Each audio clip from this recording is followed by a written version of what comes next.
সবাই সুস্থ থাকুন, ভালো থাকুন। দেখুন, অনেক অনেক ধন্যবাদ। তো প্লিজ লাইক, কমেন্ট, শেয়ার করে দিবেন।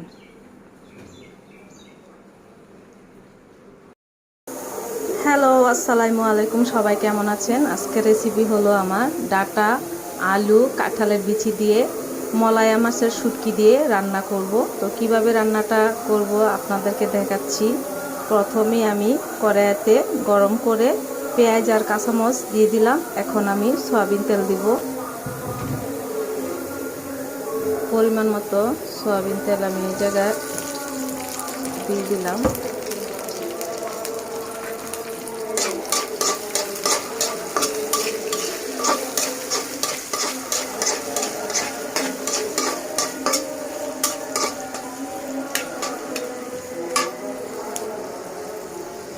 যখন পেঁয়াজগুলো একটু বাদামি কালার হবে তখনই আমি আদা বাটা, রসুন বাটা, একটু জিরা বাটা দিয়ে হালকা একটু কষিয়ে তারপরে হলো শুটকিটা কষাবো।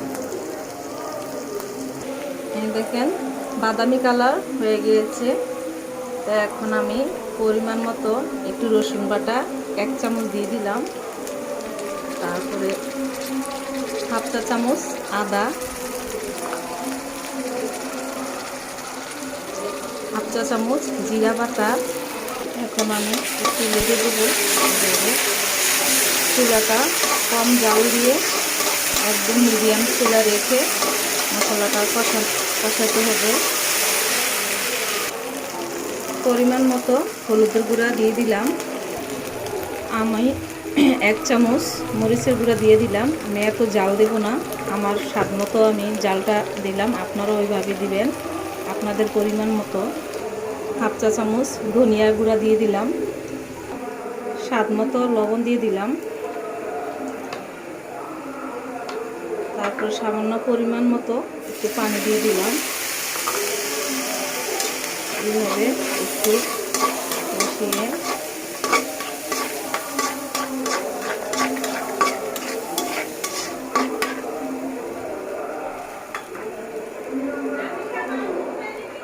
তারপরে এই যে মলাই শুটকি রেখেছিলাম, এই মলাই শুটকি ভালো করে মাথাগুলা ফালিয়ে দিয়ে হালকা গরম কুসুম পানি দিয়ে শুটকিটা ধুয়ে তারপরে আমি দিয়ে দিলাম।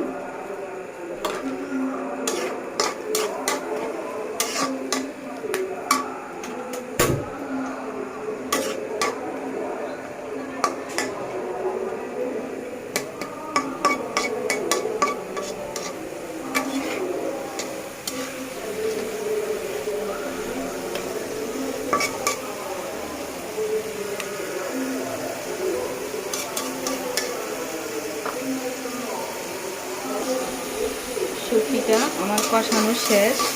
এখন আমি ডাটাগুলা দিয়ে দিব। এই যে ডাটাগুলো দিয়ে দিলাম। কাঁঠালের বিচি, আলু আর ডাটা একসাথে এই মলাই মাছের তরকারিটা রান্না করলে খুবই সুস্বাদু, খেতে খুবই ভালো লাগে। আমার কাছে অনেক ভালো লাগে, জানি না কার কাছে কেমন লাগে। এই তরকারিটা আসলে খেতে অনেক মজা। এটা গ্রামে বেশিরভাগ মানুষের খায়। মা, চাচিরা, দাদিরা এইভাবে তরকারিটা রান্না করলে খুবই মজা। এখন আমি সামান্য পরিমাণ পানি দিয়ে আমি ঢাকনা দিয়ে ঢেকে দেব।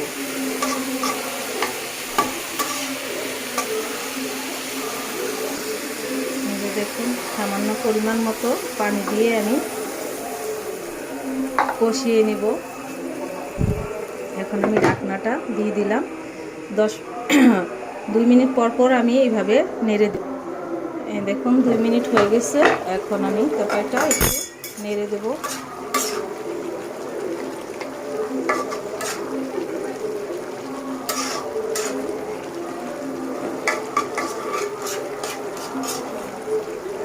এখন আবারও ঢেকে দেব। এই যে দেখুন কষানো হয়ে গিয়েছে। এখন আমি পরিমাণ মতো ঝোল দিয়ে দিব।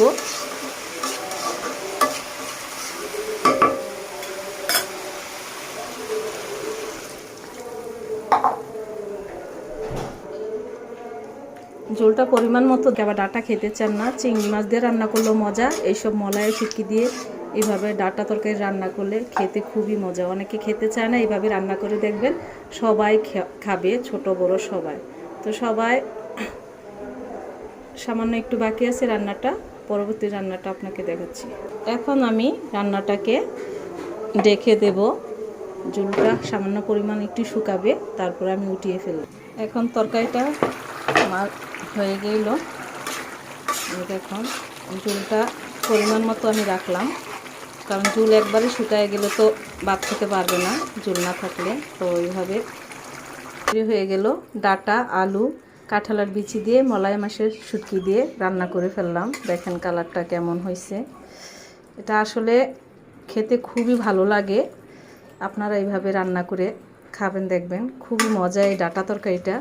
অনেক ডাঁটা আছে খেতে পানসা লাগে, আসলে আমাদের গ্রামের বাড়ির ডাঁটা তো এই ডাঁটাটা অনেক মিষ্টি মিষ্টি, পানসা না। তো এটা এইভাবে রান্না করলে অনেক মজা। এই বিচিটা, ডাঁটার যে বিচিগুলো, এগুলো আমি যত্ন করে রেখে দেই। যখন পেকে যায় তখন আমি ডাঁটার বিচিগুলো রেখে আবার এই জমির মধ্যে, গ্রামের বাড়িতে জমিতে আবার এগুলো চাষ করি।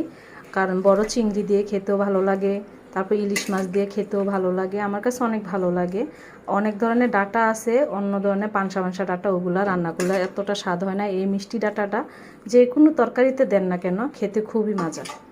তো আপনারা সবাই সুস্থ থাকুন, ভালো থাকুন। আসসালামু আলাইকুম।